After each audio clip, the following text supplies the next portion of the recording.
Hold on tight for the next hour. You're entering into a place, a zone called the alternative to the alternative media. It's a place, a special place where even truth seekers fear to tread. All right, people, let's move like we've got a purpose. Affirmative. Okay, we're back live on the Investigative Journal on this October 18th, 2017 day on our calendar. And boy, it was a hot one yesterday as well. I'm telling you, the weather has just kind of turned topsy-turvy, hasn't it? And all of the things going on, the wildfires in Northern California. Oh, by the way, it's Greg Anthony on the Investigative Journal. Go to my website at greganthonysjournal.wordpress.com.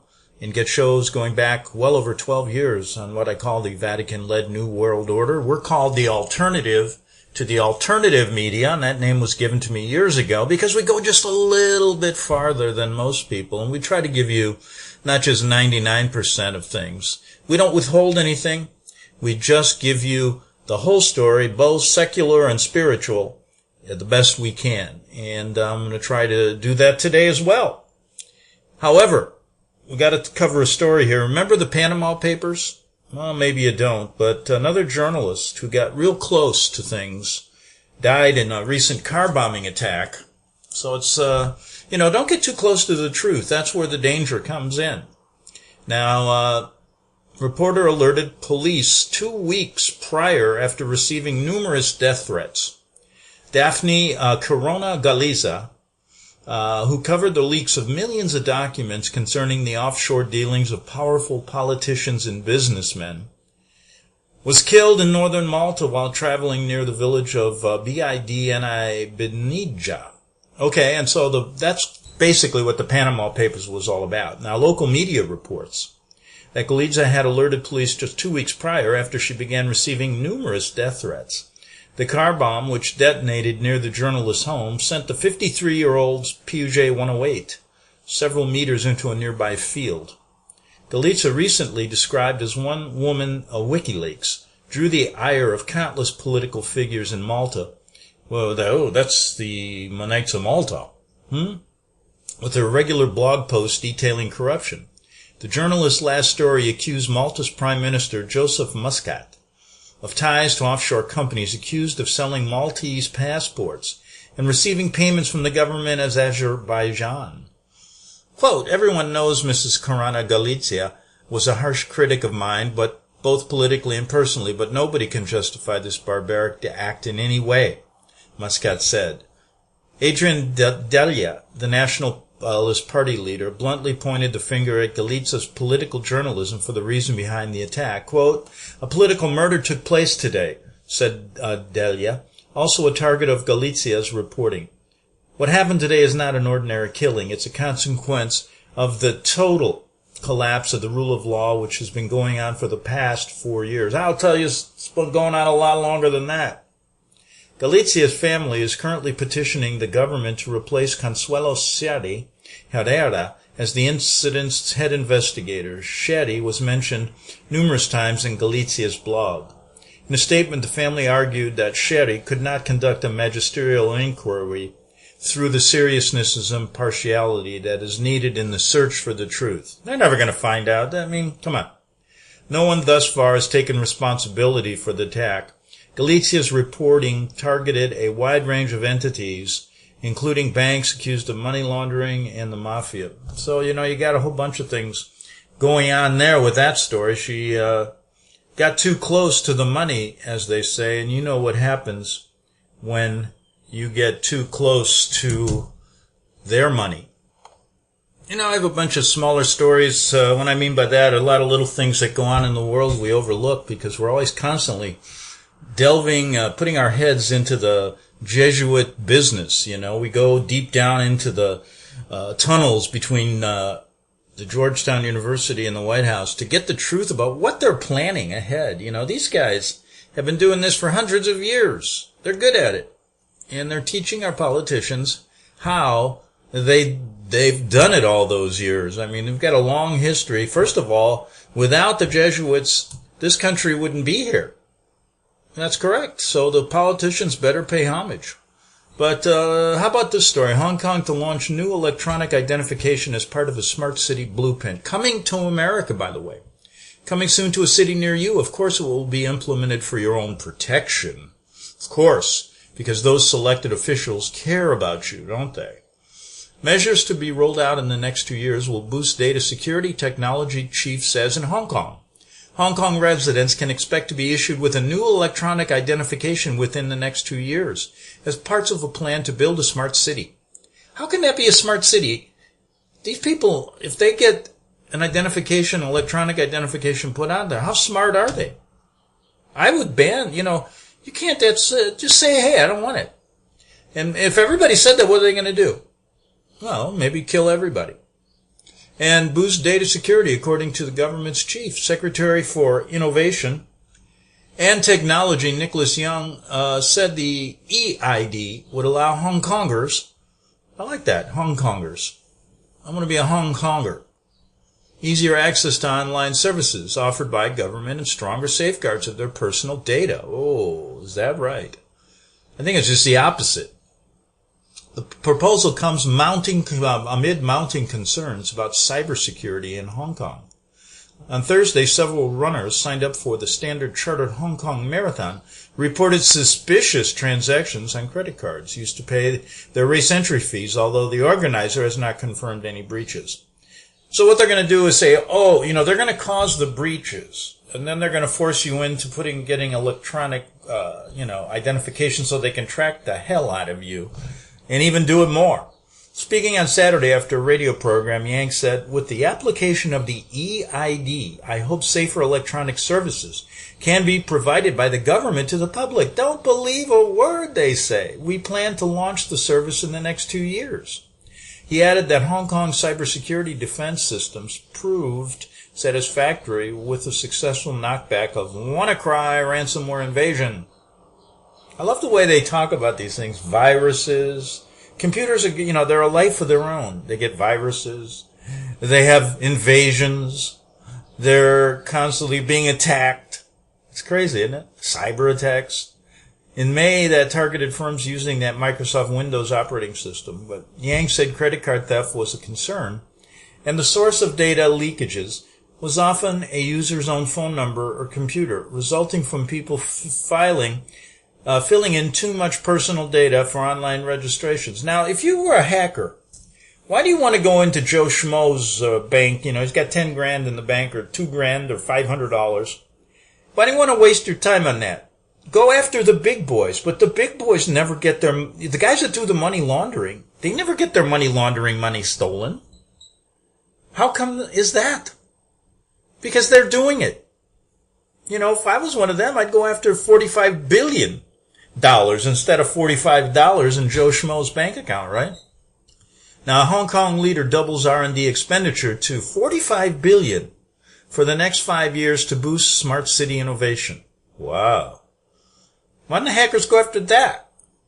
The idea for an EID was first raised in Hong Kong leader Carrie Lam Shing, whatever her name is, policy address on Wednesday, in which he proposed giving every resident a unified digital identity. Now, people are going to say, oh, you're not politically correct. You're making fun of Hong Kong people's names. Well, yeah. You know how many times people have made fun of my name, Szymanski? Oh, what the hell is that? You live in Latin countries, you say that word, they look at you like you're an alien. Ooh, that's a funny name. Okay, so if they can do it to me, I can do it to them. Implementing the concept would put Hong Kong on par with countries such as Denmark, Germany, and Israel, whose citizens use an electronic identity to pay tax, open bank accounts, and even vote for state leaders. Maybe they'll use it for things like using it for a pay toilet. Or maybe even to get a drink of water at a water fountain. Or maybe you'll have to check in to see how much air you can breathe that day, how many steps you can take, where you can go. While Lam did not give details on what form the EID might take in Hong Kong, a government source familiar with the matter said it would most likely involve creating an electronic version of a user's physical ID card on their mobile phones. containing a digital signature and user authorization. Okay. More than Hong Kong 100 million would be invested into this project, the source said. The EID would provide a stronger security guarantee as all personal data would be safeguarded by the government. Safeguarded by the government. Now, isn't that something? Yes, sure. I'm sure they're going to safeguard your stuff. You're going to take it instead of individual organizations, the source added. It would also spare users the trouble of creating different passwords. Yeah, make it easier. Just have one. Just give it to the government. Let them steal it. But that doesn't mean the new service will replace the existing physical ID card currently used on all Hong Kong residents. Tax breaks and RD touted to keep Hong Kong competitive. Okay, he said the EID would enable more, Charles Mock. The EID would enable more accurate verification of a person's identity by checking more markers such as fingerprints and biochemical information, but the lawmaker was skeptical of the government's ability to keep data safe.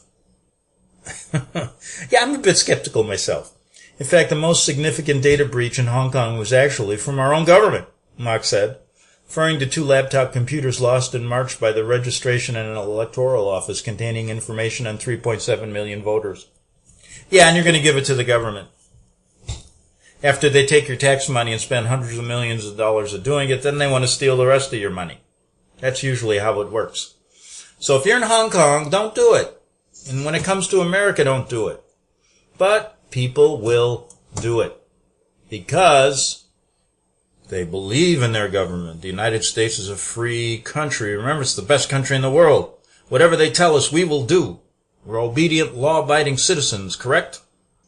There's so many laws. I mean, you wake up every day, you wonder, what can I do today that isn't going to... There's not much you can do that won't break a law. If you walk out the door the wrong way, there's going to be a law that says you got to go out and take your left foot before your right foot. And then you're to march in single file down the hallway to your designated car, where you to put in your smart card and we will drive it for you. Yeah, see, they're getting these cars now. You can't even drive anymore. They're going to drive everything for you. Well, you know what? Who's liable? Say you get one of those cars and you hit somebody, and you're not in control of the car. So who's going to be liable? You? Yeah, they'll figure out a way to make you liable. Shouldn't it be the company that did the I wouldn't trust that stuff. I like my hands on the wheel. 2 hands on the wheel, constantly looking left and right to make sure, you're safe, slow. I kind of admire trying to be a good driver. I don't want to put it in the hands of some machine. I don't know about you.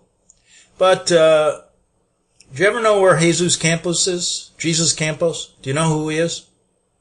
Well, let me tell you who he is. Where is he first? First photo is released of Hero, Las Vegas security guard. They released a photo, but then he vanished. Just moments before he was scheduled to speak out on the Sean Hannity show on Fox. Campos went missing last week before he was set to do 5 TV interviews. Now, why would he do that? I mean, don't you want to get famous, Mr. Campos? You get a lot of money. Parent company of Mandalay Bay, maybe he didn't have his story straight yet. They're coaching him. They got him over in some CIA bunker, going, Mr. Campos, do you remember what you're supposed to say? Now, come on. You screwed up 10 times already. We don't have much time for you. We're going to have to electroshock therapy, give you a little electroshock so that you repeat. The computer even stopped here. You repeat exactly what we tell you. In fact, do you want us to inject something in you so that we just talk for you? Okay, we'll do that. Mr. Campos will be appearing shortly on TV, don't worry. The Mandalay Bay security guard who survived after being shot before Stephen Paddock opened fire in Las Vegas was pictured accepting an honorary award this week, right before he vanished Thursday night, shy of his press conference since the savage attack. Campos was shown accepting an award from the International Union. I thought he was shot. Did he make a miraculous recovery? As of Friday morning, the whereabouts of Campos was unknown. Reached out, everybody's looking for him now. And they know where he's at. He's with the CIA right now, or FBI. Mandalay-based security guard was pictured for the first time since the Las Vegas massacre. I thought he got shot. He's standing up, looks pretty good. Oh, he's got a little cane in his left hand. I'll tell you, if I shot in the leg a few times, I wouldn't be out a few days later. I don't care how it was. I'd milk it for what it's worth.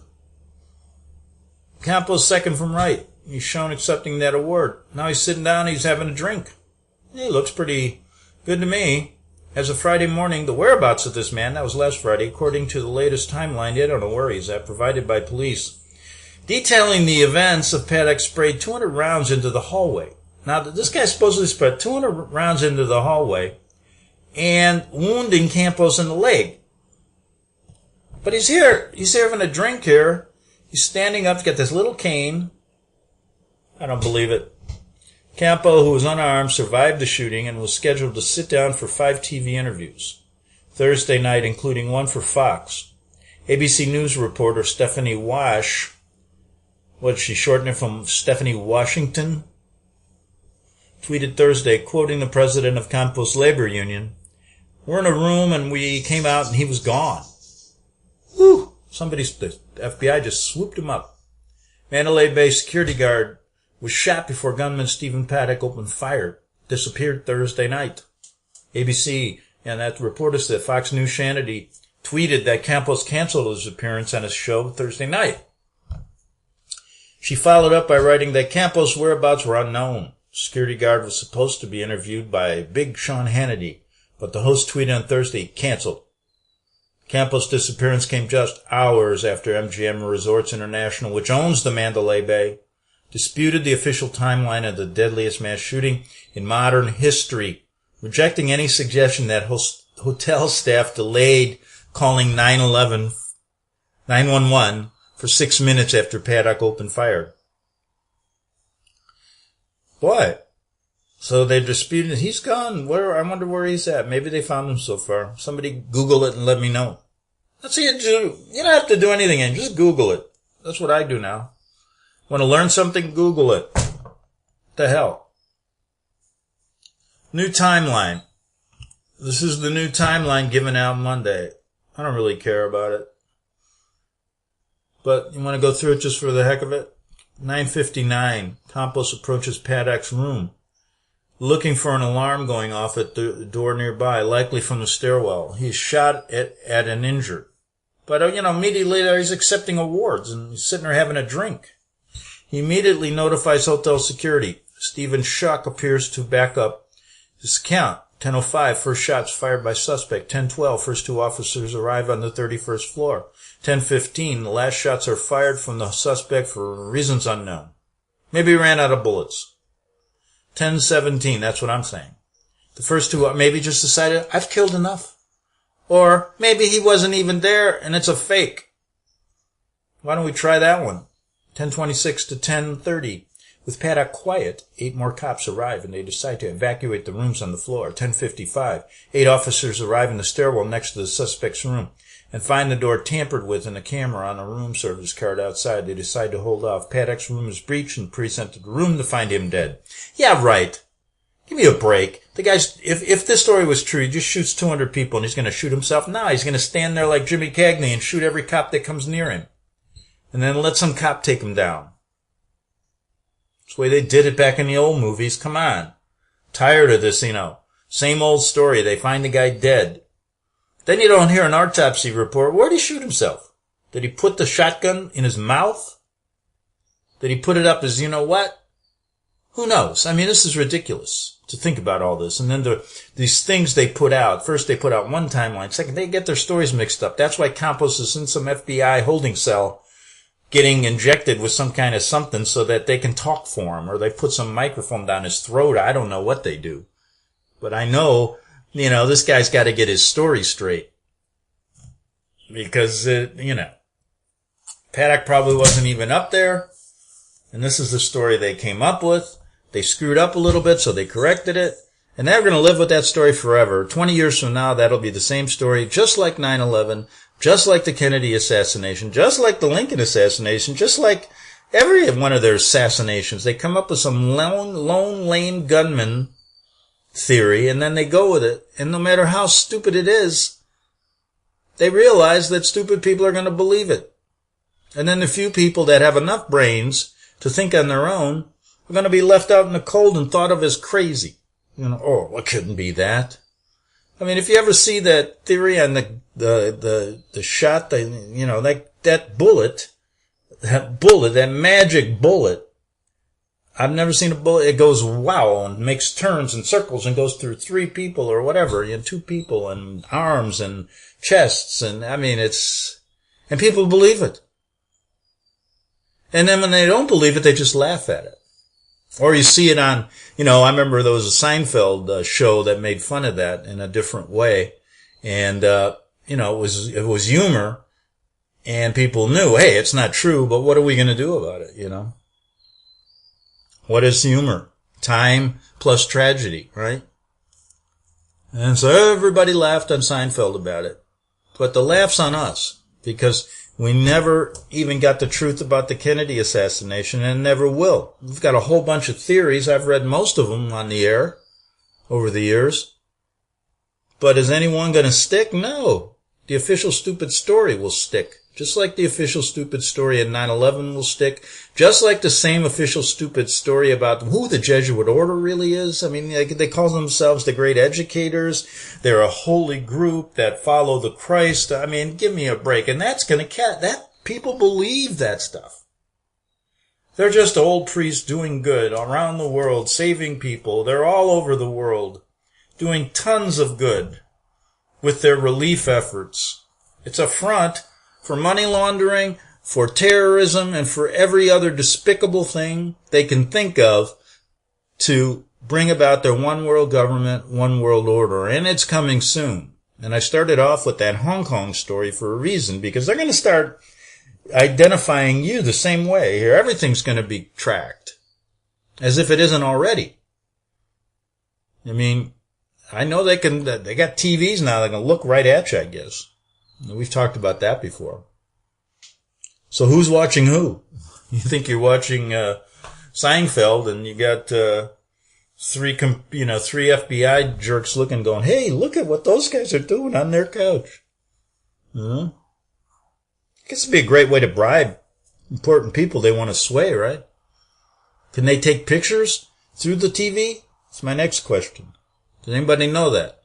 Can they take pictures when they're watching you through their new smart TVs?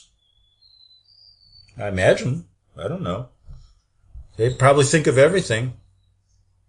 Interactive TV. I wonder what that's going to be all about. Tracking the family. Everybody's going to have their own reality show. Real reality show. They're all watching everybody. So you're being watched and taped. Can they tape you from the TV? Then use it against you. Well, what are you going to be doing in your look? Well, look, an average American say, well, I don't care if they're looking at me. I'm not doing anything wrong. Oh, really? You ever hear of the 4th Amendment? Search and seizure, right of privacy. Archaic things like that don't matter really, do they, anymore? Most Americans will give up anything. Give up any rights they want because they aren't doing anything wrong. That's not the point. What those people are doing to you is wrong, according to the Constitution of the United States and the laws of this land, which protect your privacy and your search and seizure rights. That's what's important. If you want to lose those, just give them away with that stupid, well, I'm not doing anything wrong. You can check anything you want. Come on in, officer. All right, we're all out of time on the first half hour. Come back. Round 2 coming up on the Investigative Journal. See you in about 3 minutes.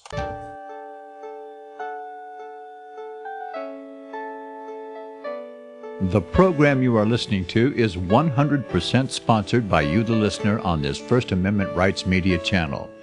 You will notice that there are few commercials on this radio network. There's a good reason for that. Corporate advertising dollars come with strings that limit program content. So without your help, these programs cannot continue on internet or our several affiliates. If you benefit by the educational law programs, we ask you to give. If you are admonished or nurtured by the Bible and ministry programs, we ask you to give. If some voice a cause that you are passionate about, we ask you to give. If you believe in any of these, we ask you to support them as you would a missionary on a continual basis, as if giving a tithe for missionary radio. These programs are not commercially viable and must be supported by those faithful to the cause of truth. Look for the button to sponsor your favorite programs at our listen and schedule pages on the internet. Then, when you subscribe, we will send you the last quarterly MP3 CD of that program immediately, and continue to do so with each new quarter. We will also give you unlimited archive access to all of our programs. We're asking you to give much less than a tithe, so that you may also send support directly to a particular program host, cause, and anywhere else the Spirit may lead you. Do all to the glory of our God and Creator, for His holy nation, the only kingdom that will last forever. Thank you for listening.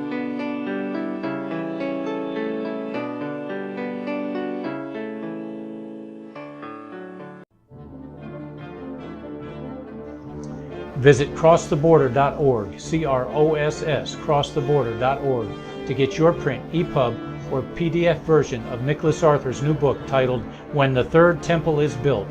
That's crosstheborder.org.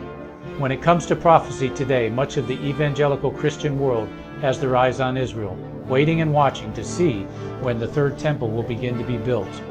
The plans are drawn, the Jewish people are eager. Most evangelical Christians today believe that the rapture will happen before the third temple is built. Hi, I'm Michael Eugene. I was taught that Daniel's 70th week was in the future. Is that really what the Bible teaches? Have we searched the scriptures and found this to be true?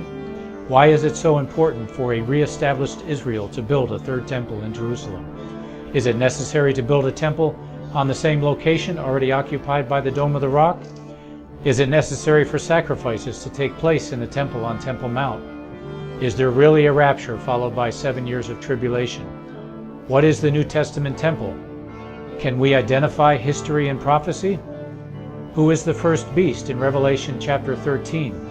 Who are the 7 kings in Revelation 17? I have asked all these questions, and I have found Nicholas Arthur's new book, When the Third Temple is Built, answers all these questions and more using Scripture to interpret Scripture. The Bible says that no prophecy of Scripture is of any private interpretation.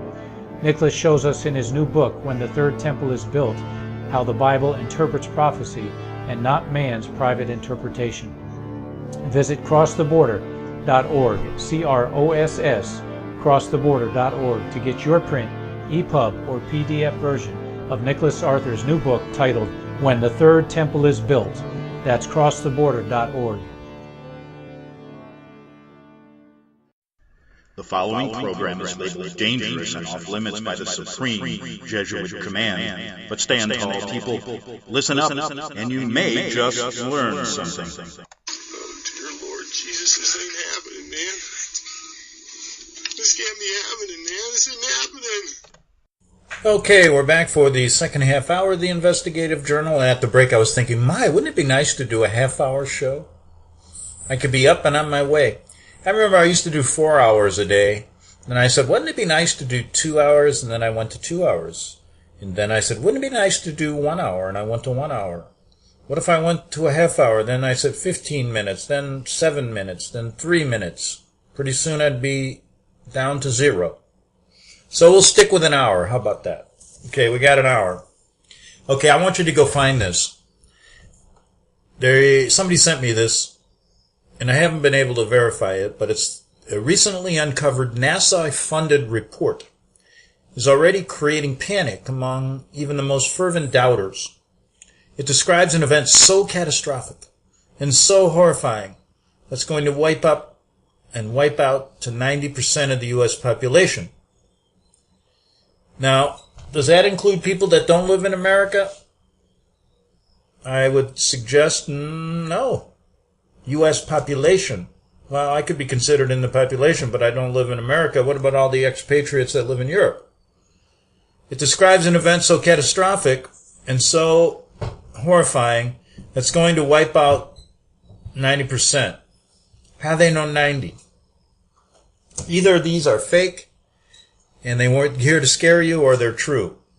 Thanks, Greg. I mean, we could figure that out ourselves without you saying that.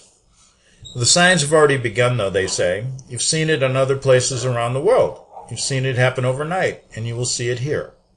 And still our media doesn't even try to warn us. So, go look for that NASA-funded report. Recently recovered funded report, Creating Panic. I guess you could Google that. All right, what else do we have? We've got to go back to that fire, because I'm getting a lot more evidence in. And I know you've probably checked it out too, but forget Trump and all this stuff. They're taking down the USA together with him, who's in, he's in his position of puppetry. That's his role right now. Taking the U.S., Canada one step at a time, and you basically, folks, are collateral damage. There's a good YouTube out. And you can Google this too. I mean, just Google, well, let me read to you what it's about. Something turned these houses. They lost 5,600 structures in Northern California. Not to mention the number of people still missing, hundreds of people still missing, and 40 dead. Something turned these houses into furnaces to allow for near complete combustion. The evidence of what we are seeing, and this is what the YouTube shows, defies the laws of physics for an open-air fire. This man's already documented the wind speeds were marginal for the areas at the time the fire started. The fact that a tree is burning as if it's a furnace from inside out is noteworthy and should be of great concern to anyone educated prior to 1995, when physics and chemistry actually taught us what is possible with a mere open-air burn versus a furnace. Total combustion of material is not possible outside of a furnace. Yet that is exactly the damage that they're observing, with temperatures reaching high enough values to melt glass. So there's a whole bunch of these. Analyzing Santa Rosa fires, directed energy, DEW, Google that, and you can see it for yourself. And there's more here. That's more evidence of military-grade EMF weaponry being used. And there's more here in Santa Rosa. And this is pointing to high-tech EM invisible weaponry, which they have hidden in their back pockets all the time. I've been telling you that for years. It's sci-fi, but it's directed at you. Not Russia, not China, not North Korea, but you. I hope you all send this far and wide, this stuff I'm saying today. And wake up fast. Otherwise, you may burn from the inside out. For eyes that can see, there's something wrong here. The melting burning point, you can go to another YouTube. Just start Googling this. Melting burning point, Santa Rosa fires. But there's something wrong. The melting burning point of common household materials like glass is 2,600 Fahrenheit. See, you learn things on this show, too. I didn't know that. Stainless steel. What is stainless steel? 2,800. Are double the temperature of a house. And forest fires are usually 1,100 Fahrenheit. And you might expect Rod Sterling to pop out at any moment in this footage. It's like the Twilight Zone when you watch this stuff. But some good comments here. The directed energy weapons that turn the World Trade Center into dust are now being directed to residential areas in the U.S. And this man thinks the parallels are undeniable. Who the hell is doing this? Well, we try to get at that on this show. Pinned by the Truth by Grace, this comment on these fires. White phosphorus, 5,000 Fahrenheit, used with directed energy weaponry. And Mr. Unknown said, nothing makes sense anymore. No one seems to care or notice for the most part. Mary Greeley, 4 days ago, noticed it looked like when the gas lines going into the houses in the fire they had in Canada exploded. Another one, my sing-along song, 3 days ago. The concrete driveway is there, but where is the concrete front steps and foundation? Would it be possible the gas going into the home exploded? I have eyes to see. I'm crazy to everyone. I try to awaken to all this. I forget where I read or heard that someone saw blue light or laser coming from the sky. A lot of crazy things going on. That's for sure. But I just wanted to update you a bit on these Santa Rosa fires before we move on to some really good stuff. How about this one? Former Pussycat Doll tells the media, I was prostituted out in the music industry. That is an interesting story I do not want to get into, but you can probably find it if you Google Pussycat Doll. Tells I was prostituted. Not prosecuted, Greg. Prostituted by the music industry. How can the music industry? She means people from the music industry. What people from the music industry would be my next question. And when did it happen? Where did it happen? And I'm sure she will get into that. And when you start Googling that article and looking for it. And another article came to me. This is personal, but I thought I'd read it. There's a website that teaches you how to train your pet puppies. I have 2 puppies. I'm very interested in it. Spend a lot of time putting down paper, picking up paper from the grocery store now. You know, those free papers they pass out. Because I'm trying to train these 2 little puppies to go. So I went to their website, and they said this. They had how to train a dachshund puppy, how to train a poodle, how to train a pet train, to potty train every breed known to man. So I don't even know what my dog's breeds are. Well, they didn't have one for, months. So I didn't know what to do. So I put down dachshund. But they aren't dachshunds. So I don't know. But as you can tell, I'm still working at it. Training the puppies to go to the bathroom is an important thing when you have puppies. It takes a lot out of your life, let me tell you. But they're a joy. They're a joy. Since we're on a personal note, let me tell you the crazy thing I did last night. Crazy. But this is how it happens. I live near, let me tell you, I'm going to tell you another day. How's that? I'm going to see if I can work the problem out another way. Okay. So much for that. I'm concerned about that volcano in, where the hell? Yellowstone. Yeah. Come on, Greg. Wake up. You only got 12, 15 minutes to go. You can make it. I don't know why. Every day I wake up and I'm thinking of something. Today it's Yellowstone. Tomorrow I'll be thinking, when's the next earthquake coming? They got you reeling, I'm going to wipe my slate clean today. And no more waking up thinking of those things, okay? Forget about it. I'm not going to do it. Not going to do it. And the reason I'm not going to do it is because it's disrupting my day. I don't know about you, if it's disrupting your day, but I guess we got to talk about those things. So let me move on to something a little bit more pleasant. Okay, I don't know if this is a little better or nicer, but I thought I'd go back to an article that I touched on recently. It was written by this guy named J.P. Farrell, and he wrote it on September 29th, 2017. And I always try to check new things about the Vatican, and there's just so much out there, and I'm glad that a number of people are looking into different things. I thought I'd end the show this way. He said, if you've been following the Vatican and related affairs, no pun intended, pun intended, over the past few decades, you'll know that the Vatican Bank, officially the Institute for Religious Works, lies at the heart of much of it. Yeah, it's a money laundering operation. Though just exactly how, no one really knows. Its beginnings are murky as well. In the early 20s, Benito Mussolini's government recognized the Vatican as a sovereign state and paid it some $90 trillion or million or zillion gold lira in recompensation for the 19th century loss of the Papal States during the unification of Italy under the House of Savoy, Kingdom of Sardinia.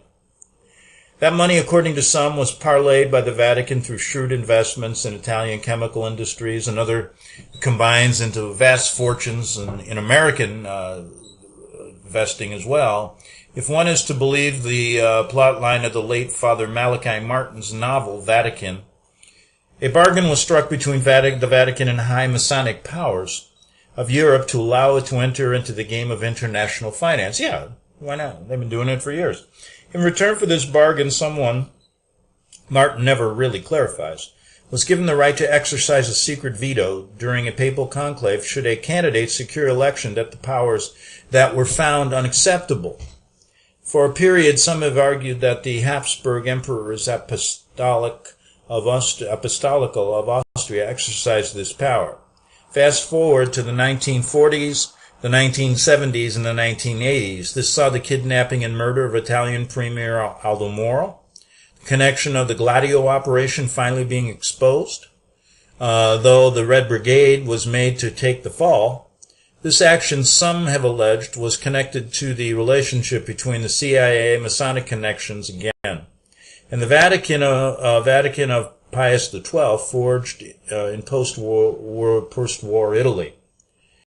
The bank was allegedly used to launder CIA funds into the country for the purpose of defeating the communists in the 1948 Italian elections. Some allege those connections, I don't need to use the word allege, but those connections continued and manifest themselves in Licio Gelli's notorious Lodge Propaganda Due scandal. Wow, tell me about it. I was right there for that one. Gelli was and I've done so many stories on Gelli. Licio Gelli was a right-wing political figure, a Mason, high level, and by the time the Italian authorities had shut down his lodge, had managed to recruit the high and the mighty from vast swaths of Italian society, including high-ranking people inside the Vatican. Yes, over 150 cardinals and bishops were involved, and those stories came out when I was in Rome in Italian and French papers. Adding fuel to the fire was the strange death of Italian banker Roberto Calvi, who was found hung to death beneath London's Blackfriars Bridge, with bricks in his pockets, both of which were suggested, again, of some sort of Masonic connection. Calvi's name had shown up in the connection with Banco Ambrosiano and hovered on the peripheries of the emerging BCCI scandal. Isn't there any time they're not in a scandal? I mean, throughout the hundreds of years, they got more they're not without one. Don't worry about it. I'll have another one tomorrow. Oh, and let's not forget Michael Sindona, the Italian banker who was caught in banking fraud scandals and who was eventually arrested to serve time in the USA, maybe a fall guy. Sindona, too, was fingered as being a member of P2, the lodge, Masonic Lodge. Then albino Cardinal Luciani, Cardinal Patriarch of Venice, was elected Pope, and by all accounts was determined to root out the rot, so to speak, maybe backstab them. A mere 3 days later, note the number into his pontificate as John Paul I. Luciani was found dead in his bedchambers by a nun, and according to some, he was reading a document. Then the cardinal, his Camerlengo, Jean Cardinal Villot, we've done stories on Mr. Villot, clamped down a tight hold on the proceedings from that point, and nothing much else was revealed, except later it was discovered by British researcher David Yallop that Archbishop Benelli, a personal friend and confidant of Luciani's, had been to see the Pope shortly before his death and allegedly handed him a list of compromised clergy in the Vatican who had some sort of ties to the P2 Lodge and some shady financial dealings. John Paul I, Cardinal Wojtyla, was elected, bringing with him then Archbishop Paul Marcinkus, who for the first time oversaw the Vatican Bank, and later, after the scandal would go away, was made John Paul II's personal head of security and elevated to Archbishop. Now, if all this isn't enough to convince you that, oh, wait a minute, let's not forget that according to the research of Peggy and Sterling Seagrave in their book Gold Warriors, the Japanese Emperor Hirohito had deposited some of the loot gained from Operation Golden Lily in, you guessed it, the Vatican Bank. See, they got their tentacles spread all over the world, folks. Richest organization in the world by far. Now, if all of this isn't enough to convince you that something is very rotten in Rome, and it's just not the papacy, then consider what has happened in this ongoing story since then. All right, let's consider it. Francis I was elected, first Jesuit Pope, right? And as we know, has made yet another attempt to reign in the Vatican Bank. This is a feigned attempt. I'm saying this, folks. This is a feigned attempt. This is a cover-up. He's not doing anything. Now, partially under international pressure, but also partially because of what suspects the deeper reason is, namely, that since at least John Paul I, at least someone in the Vatican knows that something is drastically wrong. I don't put any faith in Francis at all. Francis appointed an accounting firm, big deal, Lloyd's of London, and the Bank of International Sleaz, yeah, or the Bank of International Settlements. Then we heard about Pope Benedict XVI's butler having stolen personal papers, and the Cardinal Francis appointed to oversee an overhaul of the Vatican bureaucracy, including the bank. Cardinal Pell of Australia was enmeshed in an ongoing pedophilia scandal, having to take a leave of absence to go to Australia and answer charges. If one picks through all the details of all these stories and allegations about the bank, there seems to be one constant. The bank became a player intimately connected to and playing with other big players on the international financial scene, and was dealing with those big players, both on public and very secret scene. What better way, for example, to launder money than through a big mega ministry, which the Vatican surely qualifies? See, I've been saying that for 20 years, and how come it never stops? Don't they listen to us? You bet they don't. A big mega ministry, which the Vatican surely qualifies. Interestingly enough, if one coordinates that modern financial history of the Vatican, it also accompanies something else, namely the increasingly non-Catholic look of Roman Catholicism. But now there's this article. It doesn't say very much, but there's one line within it that is explosive. Auditor claims Vatican axed him for probing illegal activity. The auditor, Signor Libero Meloni, now admits he was forced to resign. He says, "Let me be clear, I did not voluntarily resign. I was threatened with arrest," Libero Meloni said in an interview conducted with 4 media outlets, including Italy's Corriere della Sera, a daily newspaper. The auditing whiz, who spent much of his career with the audit firm Deloitte and Touche, and was hired to much fanfare in 2015, said high-ranking figures in the Vatican wanted to scupper Pope Francis's financial reform efforts. Okay, we probably all suspected as much. Francis wanted to drain the Tiberian swamp, yeah, right. And all the forces of the Vatican deep state were mobilized against him, though we have not yet... Doesn't that sound similar to what Trump is doing? You know, they got this thing really orchestrated, don't they? You got Francis playing the stew, he's playing this role. Now, who's in charge, really? The Jesuit general or him? He's a Jesuit, too. I bet you the Black Pope is still in charge. Francis is the puppet, maybe. Or he's being used for a reason. Just like Trump is being used. Now, and all the forces of the Vatican deep state were mobilized against him, though we have not yet to hear if the Russians hacked the conclave, nor have any stories been forthcoming that Hillary donated campaign donations to the anti-Papa. I think Mr. Farrell gets it too, don't you? We probably won't hear such stories, since there are stories and allegation that Benedict XVI's sudden and unusual resignation may have been a soft coup launched by the Obama administration in behest of the U.S. deep state and Mr. Soros. But then comes this little one-line bombshell. While a non-disclosure agreement prevents him from giving details of the irregularities he uncovered, Meloni suggested his troubles began when he hired an outside firm to check whether the computers of his team had been bugged. Ponder that for a moment. Financial cyber hacking in the Vatican Bank. Of course, Meloni is saying that his auditing team's computers were hacked and bugged, but Meloni is thereby suggesting a security problem. His statement suggests that a computer network had been established by his team to audit and investigate the bank, which network was relatively secure and independent of Vatican networks to the extent that it had to be physically bugged rather than hacked. This, in its turn, is suggesting that he and his team may have suspected a deep cyber penetration of the Vatican Bank. And that suggests that the Vatican Bank may, as Father Martin alleged long ago in his novel, have been seriously compromised and is no longer entirely or even partially under the control of the Vatican, but of other interests as well. And notably, since all these things have occurred, Francis has further distanced himself from the Roman Catholic doctrine and tradition to the extent that he is under increasing admonition from traditionalists.